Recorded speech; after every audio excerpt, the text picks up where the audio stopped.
Hello மக்களே, எல்லாரும் எப்படி இருக்கீங்க? Hope everyone is fine. இன்னைக்கு இந்த வீடியோல எதை பத்தி பேச போறோம் அப்படின்னு கேட்டீங்கன்னா, ரீசெண்டா முக்கூத்தி அம்மன் 2 அப்படிங்கிற ஒரு படத்தோடைய தொடக்க விழா நடந்ததுங்க. அந்த தொடக்க விழால நம்ம ex lady super star Mrs Nayanthara நிறைய நல்ல விஷயங்கள் செஞ்சிருக்காங்க. அந்த அந்த ஃபங்க்ஷனுக்கு போயிருக்கப்ப வந்து பாத்தீங்கன்னா, அவங்க இருந்து நிறைய நல்ல விஷயங்கள்லாம் கத்துக்கக்கூடிய அளவுக்கு நிறைய ஆக்டிவிட்டிஸ் வந்து பண்ணிருக்காங்கன்னா பாத்துக்கோங்களேன். அதெல்லாம் வந்துதான் இப்ப நம்ம பேச போறோம். ஓகே, இப்ப என்னன்னா, அதுல வந்து ஃபர்ஸ்ட் மேடம் வந்து இன்ட்ரோ கொடுக்குறப்ப வந்து ஒரு 4-5 பாடி கார்ட்ஸ் வந்து இருக்காங்க. அதுக்கப்புறம் ஒரு மேக்கப் இந்த மாதிரி ஒரு ஜடை இருக்குங்க. இந்த மாதிரி ஒரு ஜடை தான் போட்டிருக்காங்க. இன்னும் கொஞ்சம் ஜாஸ்தியா இருக்கு, அவங்களுக்கு கொஞ்சம் முடி பின்னாடி வந்து போட்டிருக்காங்க. அந்த ஜடைக்கு வந்துட்டு ஒரு எப்பயும் அந்த ஜடைக்கெல்லாம் வந்துட்டு ஒரு தனியா அதுக்குன்னே ஒரு மேக்கப் ஆர்டிஸ்ட் வச்சிருப்பாங்கன்னு நினைக்கிறேன். ஏன்னா நிறைய டைம் வந்து கேள்விப்பட்டிருக்கோம் இல்லையா, மேக்கப்க்குன்னு வந்து தனியா ஆர்டிஸ்ட் வச்சிருக்காங்க. பாடி கார்டு இருக்கு இல்ல, பாடி கார்ட்ஸ் எனக்கு தெரியல. அது வந்து ஆட்டிடியூட் காமிச்சிட்டு அவங்க நடக்கிற ஸ்டைல் என்ன. ரஜினி சார் கூட இந்த அளவுக்கு ஸ்டைலா நடக்க மாட்டான்னு நினைக்கிறேன். நல்ல மனிதர் அவங்க வேற. சரியா, டிஜிட்டல் காலம் வரைக்கும், அதாவது பிளாக் அண்ட் ஒயிட்ல இருந்து டிஜிட்டல் காலம் வரைக்கும் வந்துட்டு நடிக்கிற ஒரு மனிதர். 25 வயசுலயும் வந்துட்டு பாத்தீங்கன்னா ரொம்ப சிம்பிளா ஹம்பிளா இருக்கக்கூடிய ஒரு பர்சன். அவரு கூட இந்த மாதிரி எல்லாம் பாடி கார்ட்ஸ் வந்து நாங்க பார்த்தது இல்லைங்க. நாங்க சின்ன வயசுல இருந்து பாக்குறோம். ஆனா எதுக்கு இதுன்னு தெரியலங்க. சாரியை வச்சுக்கிட்டது என்ன, அப்படியே ஆட்டிடியூடோட நடந்து வர்றது என்ன, மாசுங்க. அதுலதான் நீங்க எல்லாரும் லேடி சூப்பர் ஸ்டார் உங்க பேர் வச்சுக்கோங்களோ. ஓகே, அதுக்கப்புறம் வந்து பாத்தீங்கன்னா வர்றாங்க. வந்தோடனே எல்லாரும் அப்படியே உடனே வந்துட்டு எல்லாரையும் வந்துட்டு சுந்தர்சி அவங்களை எல்லாம் வந்துட்டு போய் ஹக் பண்றாங்க. அதுக்கப்புறம் வந்துட்டு குஷ்பு போறாங்க. குஷ்புவையும் வந்து போய் ஹக் பண்றாங்க. அப்படியே அவங்களுக்கு அந்த உண்மையான சிரிப்பா இல்ல பொய்யான சிரிப்பான அந்த வீடியோஸ் பார்த்தா உங்களுக்கே தெரிஞ்சிடும். சரியா, இதுல என்ன அல்டிமேட்டான ஒரு விஷயம்னா, அங்க வந்து குஷ்புவோட close friend Meena, actress Meena இருக்காங்க. மீனாவை பார்த்தோன்னா மட்டும் அவங்களுக்கு என்னன்னே தெரியல, அப்படியே க்ளோஸ்அப்ல நிக்கிறாங்க ரெண்டு பேருமே. நிக்கிறாங்க அப்படியே அவங்க கரெக்டா வந்து பாக்குறப்ப இவங்க இப்படி திரும்பிக்கிறாங்க. அவங்க எங்கெங்கெல்லாம் அவங்க ரெண்டு பேரும், ஏன்னா ரொம்ப க்ளோஸ்டா இருக்கு அந்த பிளேஸ். அவங்க நிக்கிறது வந்து பக்கத்துலதான் நிக்கிற மாதிரியான ஒரு சுச்சுவேஷன் அங்க வந்துருது. சரியா, அப்படி இருக்கப்ப ரெண்டு பேரும் பாத்தீங்கன்னா ரொம்ப அவங்களும் வந்து இது பண்றாங்க. நிறைய இடங்கள்ல மீனானாலும் என்ன ரியாக்ட் பண்றதுன்னே தெரியல. அதுல நல்லா தெரியும் பாவம். அவங்க வேற, அவங்க கொஞ்சம் இன்னோசன்ட் மாதிரியே தெரிஞ்சது. அதுல இவங்க ரொம்ப ஆட்டிடியூடா அவங்கள பாக்குறது என்ன, அந்த ஒரு மாதிரி நான் எப்பேற்பட்டாலும் என் முன்னாடி நீங்க தகுதியா அப்படிங்கிற மாதிரியான ஆக்ஷன்ஸ் எல்லாம் வந்துட்டு அவங்க பேசே நல்லா தெரிஞ்சது.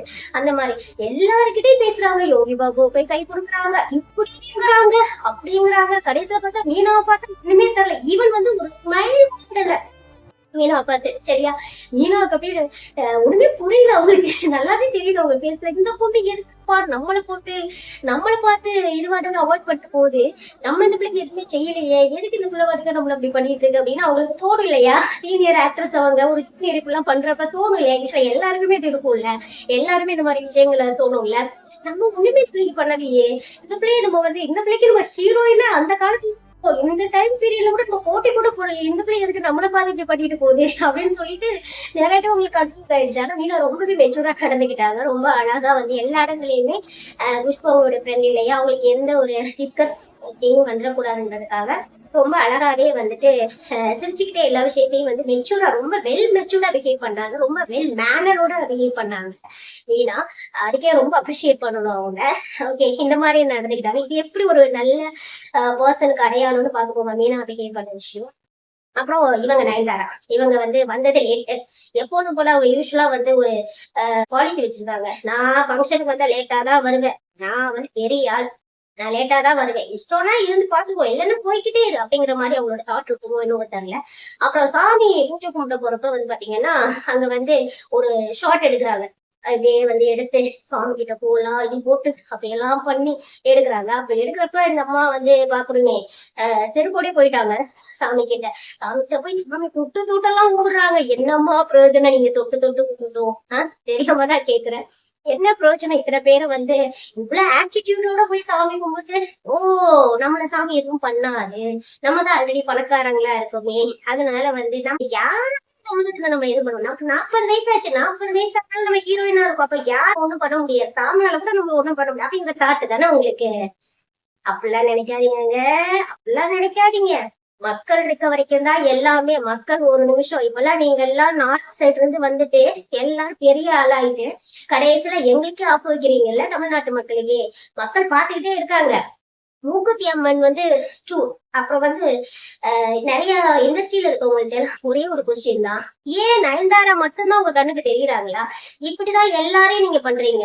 தமிழ்நாட்டுல இருந்து ஏதாச்சும் ஒரு பொண்ணு வந்து நடிக்கணும்னு வந்துச்சுன்னா உடனே வந்து நீங்க என்ன பண்ணிடுறீங்க, அவங்கள ரெகக்னைஸ் பண்றதே கிடையாது. அவங்க எங்கேயாச்சும் போய் தெலுங்குல சுத்தி உதித்தி தெலுங்குக்காரங்க எடுத்து அவங்களை பெரிய ஆளாக்கி விடுவாங்க. அப்புறம் இங்க வந்ததுக்கு அப்புறம் ஆஹா இப்படி திறமையா உங்களுக்கு இருந்ததா அப்படின்னு சொல்லிட்டு குட்டி வச்சு கும்மி அடிப்பீங்க. அதுக்கு முன்னாடி வரைக்கும் உங்களுக்கு தெரியவே தெரியாதா இவங்க டேலண்டடான பர்சன்ஸ்னு? ஓகே, அதே மாதிரி எல்லா நாட்டுல இருந்து நார்த் இந்தியன்ஸா இருக்கட்டும், எல்லாம் வந்து என்ன சொல்றது அதர் ஸ்டேட்ஸ்ல இருக்கட்டும், அத்தனை ஹீரோஸையும் கொண்டாந்து இங்க தூக்கி வச்சுக்க வேண்டியது. கடைசியில உங்களுக்கே அவங்க வந்து உலக அரைச்சிடுறாங்க.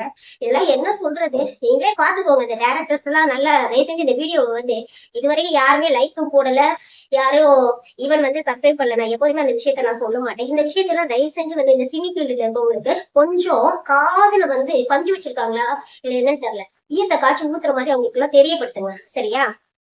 வேற ஆளுங்களே உங்களுக்கு எல்லாம் கிடைக்கலையா? உங்களுக்கு அன்னைக்கு நயன்தாரா மட்டும்தானா? ஏன் அம்மனா நயன்தாரா மட்டும்தான் தெரிவாங்களா? வேற யாருமே தெரிய மாட்டாங்களா?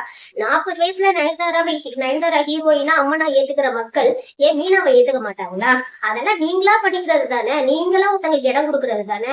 40 வயசுல அவங்க நடிக்கலாம், 45 வயசுல 48 வயசுல மீனா நடிக்க கூடாதா? ஏன் ஏத்துக்க கூடாதா நீங்க? என்ன பேசுறீங்க? இதெல்லாம் என்ன சொல்றதுன்னே தெரியல. அப்புறம் இப்படிலாம் இருந்து இப்படி எல்லாம் எகத்தாளமா தான் இருப்பாங்க, இப்பெல்லாம் திமிர்ல தான் இருப்பாங்க. நம்மள அசைக்க யாருமே இல்ல அப்படிங்கறதுக்கு எத்தாமா உங்களுக்கு? கடவுள் நினைச்சா ஒரு நிமிஷத்துல புஷ்ன்னு ஆகிடுவாரு எல்லாத்தையும். ஹே, அதனால இந்த மாதிரியான இதெல்லாம் கொஞ்சம் கம்மி பண்ணிக்கோங்க மிஸ்ஸஸ் நயன்தாரா. ஏற்கனவே நீங்க போடுற ஆட்டம் தாங்க முடியவில்லை, எங்களுக்கு எல்லாம் நிறைய வேலை இருக்குது. பொழுதுனைக்கும் வந்து உங்களை உட்காந்து கண்டென்ட் போட்டுட்டு இருக்க முடியாது, சரியா? நயன்தாரா ஃபேன்ஸ் இங்க பாருங்க, இதெல்லாம் உண்மை. வேணா வீடியோ எல்லாம் எடுத்து பாத்துக்கோங்க. நிறைய பேர் வந்து பெண்ணுக்கு பெண்ணே எதிரி அப்படிங்கிற மாதிரி எல்லாம் பொங்கி எழுந்துருவீங்க. நீங்க வந்து அதாவது இல்லாத விஷயத்த சொன்னாதான் அதுக்கு பேர் அவதூறு, சரியா? இருக்க விஷயத்த இருக்குன்னு சொல்றதுக்கு பேர் அவதூறு கிடையாது, அதுக்கு பேர் உண்மை. ஓகே,